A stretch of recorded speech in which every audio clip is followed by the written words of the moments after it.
এই সমাবেশের লক্ষ্য হচ্ছে ৭ দফা বাস্তবায়ন। ৭ দফা সম্পর্কে আপনারা ইতিমধ্যেই অবহিত হওয়ার কথা। সকল গণহত্যার বিচার, নির্বাচনের জন্য প্রয়োজনীয় মৌলিক সংস্কার, জুলাই সনদ এবং ঘোষণাপত্র বাস্তবায়ন, জুলাই অভ্যুত্থানে শহীদ ও আহতদের পরিবারের পুনর্বাসন, পিআর পদ্ধতিতে জাতীয় নির্বাচনে লেভেল প্লেয়িং ফিল্ড গঠন এবং প্রবাসীদের ভোট প্রদান নিশ্চিত, এই ৭ দফা দাবি বাস্তবায়নের লক্ষ্যে বাংলাদেশ জামাত ইসলামী ১৯শে জুলাই জাতীয় সমাবেশের আয়োজন করেছে। আগামী ১৯শে জুলাই সোহরাওয়ার্দী উদ্যানে ২টার সময় আমাদের যে জাতীয় সমাবেশ, এই উপলক্ষে আমরা এসেছিলাম।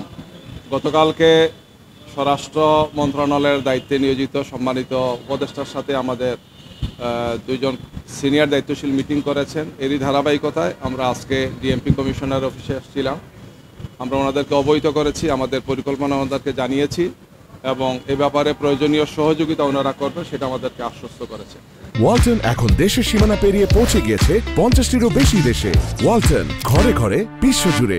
কয়েকটি বিষয়, একটি হচ্ছে যে ট্রাফিক ব্যবস্থা, যাতে আমাদের বিপুল সংখ্যক গাড়ি আসবে, প্রাইভেট গাড়ি, বড় গাড়ি, বিভিন্ন ধরনের গাড়ি আসবে, বিভিন্ন স্পটে আমাদের লোকজন আসবেন, অনেকে লঞ্চে আসবেন, অনেকে ট্রেনে আসবেন, অনেকে বাসে আসবেন, পার্সোনাল অনেক ভেহিকেলে আসবেন।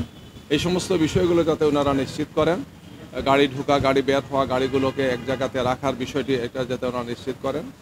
এর পাশাপাশি আইন শৃঙ্খলা এবং বিশেষ করে নিরাপত্তাজনিত বিষয়গুলোকে ওনারা এনশিওর করবেন, আশ্বস্ত করেছেন। আমরা ওনাদেরকে অবহিত করেছি আমাদের পরিকল্পনা।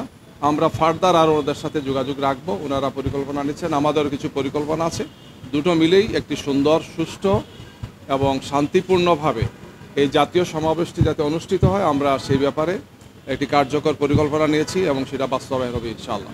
এটা নিয়ে তাদের সাথে আলোচনা আছে, নেক্সটে ওনাদের সাথে আমরা আরও কথা বলবো। আমাদের তো টার্গেট ঢাকা মহানগর এবং ঢাকা বিভাগ সহ আশপাশের জেলা এবং পুরো দেশ থেকেই আমাদের একটা পার্টিসিপেশন থাকবে, সেটা কয়েক লক্ষ লোক হবে ইনশাল্লাহ। ফেস্টিভালের সময় তো আসলে কেউ কোনো প্রোগ্রাম আমরা করতে পারিনি। ২০২৩ সালের ২৮শে অক্টোবর একটা হয়েছিল, আপনারা জানেন। সেটাও মারাত্মক চাপের মধ্যে থেকে আমরা করেছিলাম, আমাদের সাথে অন্যান্য রাজনৈতিক দলগুলো করেছিলেন। এরপরে তো আর বড় কোনো প্রোগ্রাম আমরা করতে পারিনি। এই হিসাবে এটাই সবচেয়ে বড় প্রোগ্রাম।